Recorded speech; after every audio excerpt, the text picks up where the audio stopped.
I do things sometimes, and I know all of us do. We come up with ideas, yet we don't have the belief in ourselves to fulfill them. Well, stop it. That's So what I'm... how do you practice that belief into place? Yes. And isn't belief momentum? Yes. So when you focus upon something, law of attraction will bring momentum. So seems obvious to just focus upon it until the momentum builds enough that it brings you the evidence that makes you believe. And after you've done that a few times, you'll start to believe. Yes? Yes. Did you hear that? That's why we say start with easier things. If you start with something that you've had clogged pipes about for a very long time and it doesn't come, then you just reinforce the belief that you can't do it. But if you start on some subject that is fresh and new to you, like butterflies and blue glass and feathers, and the universe delivers it so quickly that it makes your head spin, that doesn't happen, don't worry. Because what I started doing, I have my vision board. Yeah. But also next to it, I have what I called my belief board. And so once I've manifested something, I move it over. And I spend time looking at my belief board. It's really interesting that you put it in that way, because you've all got a vision board and you've all got a belief board. And the belief board usually doesn't match the vision board, and that's the best thing we've ever heard. We know that you've made a literal one. You've made a vision board, and then once it manifests, but your belief board has to be there before it manifests.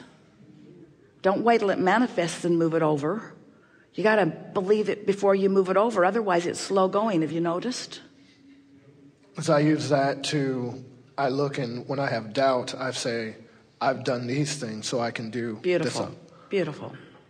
Beautiful. That's the way to do it. But you've helped us say some really important things.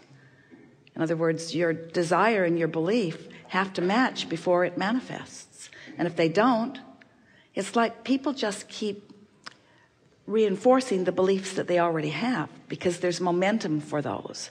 And then instead of studying the laws and practicing vibration by paying attention to the way they feel, most people are studying manifestations and sorting them into piles. And as a society, you say, well, there's those manifestations and those, and then they try to explain how those manifestations came about. And it's usually things like a lot of hard work or inheritance. And then people come around to saying, well, I inherited money, but I'm not happy. So what's wrong with that picture? And we say, it's just a matter of letting your life show you what you now want from where you now stand, and then you using your ability to focus yourself into alignment with it until it manifests into your experience. And then you're feeling worthy of what? What are you worthy of? You're worthy of well-being coming to you. But what you've really done is demonstrated alignment with your true worth. That's what worthiness is. What else? I'm good. Well, we are appreciating the way you laid that question out, because you've given us a new way to say something that others will hear in a more powerful way. Because a lot of people know about vision boards, don't you? And you put your wishes and your hopes up on this board. And now we want you to have a belief board up there right alongside of it. And we don't want what's on the belief board to have to have manifested. In other words, it'd be nice if you could blend your vision with your belief. And that's what expectation is. And your grids, whichever grid disc spinning grid disc you're on, is what your expectation is. And that's why it comes to you. I knew that would happen, you say. I knew that would happen. I saw that coming.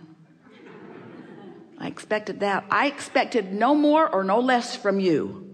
You say to people, they say, just here to oblige. They don't say that, but they are.